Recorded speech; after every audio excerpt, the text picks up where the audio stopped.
I would now like to introduce you to Audibert-Legué.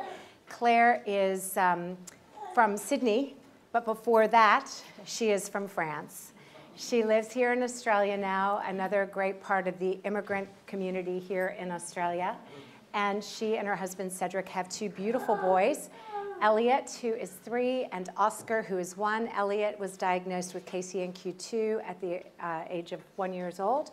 And so they are having the same challenges, the same joys and the same heartbreaks as all of us. And we've asked Claire to talk about their journey with KCNQ2 and the journey with genetic epilepsy. Audibert-Legué. Yeah. Thank you. So thank you, everyone. So thanks, Sarah. So yeah, I was asked to talk about our journey, and like Sarah said, Elliot is actually turning 3 in June, so we're still very early in the journey. But there's a few things I thought I would share with you today. The first one is the importance of raising awareness. As everyone's in the room today, raising awareness is really helping us, is helping families raise more funds, raise interest in the with the scientists and the research community. But it's also really helpful for those who might be coming after us, getting a diagnosis. And to highlight this point, I really want to share our stories and thank Ingrid for all the work that she's doing in terms of raising awareness, because Elliot started seizing in the delivery room. They actually think that he might be having seizures in the womb. So he was taken to NICU, and he was seizing 10 to 15 times a day, and it only took us 3 weeks, but as you will all know, 3 weeks in terms of getting a diagnosis is very short, but in terms of a new parent, it actually feels like a lifetime. And it just happened, one of the neurologists on the team went to see Elliot, saw the footage from previous seizures, and suddenly said, do you remember that conference we went to a few months ago? And Ingrid Schaeffer talked about this gene mutation.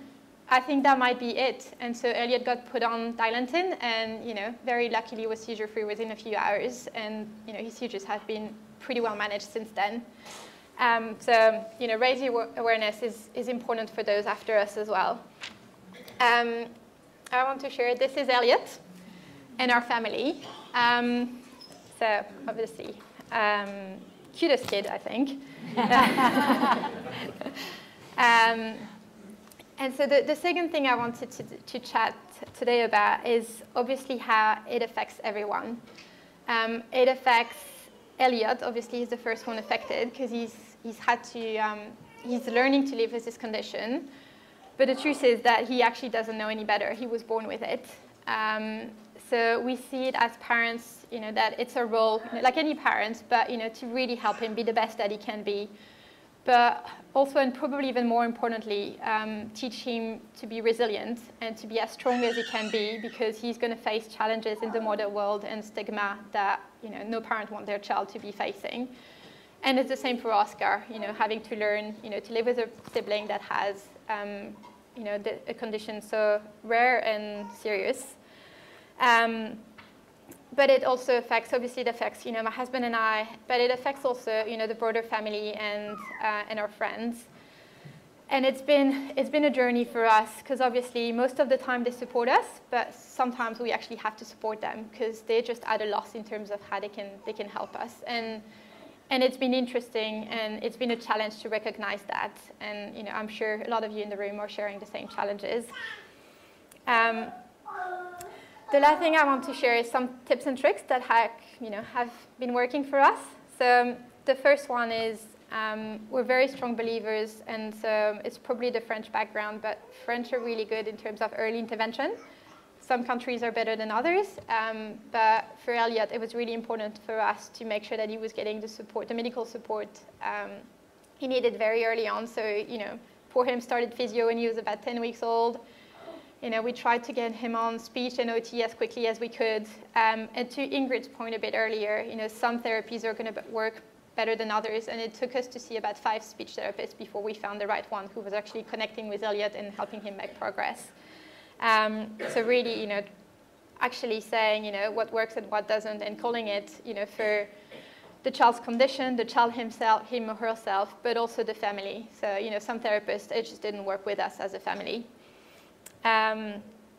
the second point is finding something that they love and really using this as much as you can.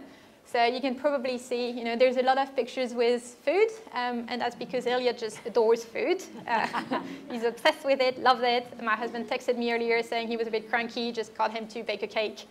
And it's been really helpful for us to anchor, everything in terms of development and helping him with something that he loves. But it's also our connection as a family to feeling a bit more normal. So on the Monday morning when I go to the office or when I talk to my friends and I'm able to say, we baked a cake with Elliot at the weekend, it might just be that Elliot just watched me do it at the beginning and now he's able to help pour, with some help and stir and things like this. And it's actually a connection for him to feel normal and a connection for us as a family to do the same thing.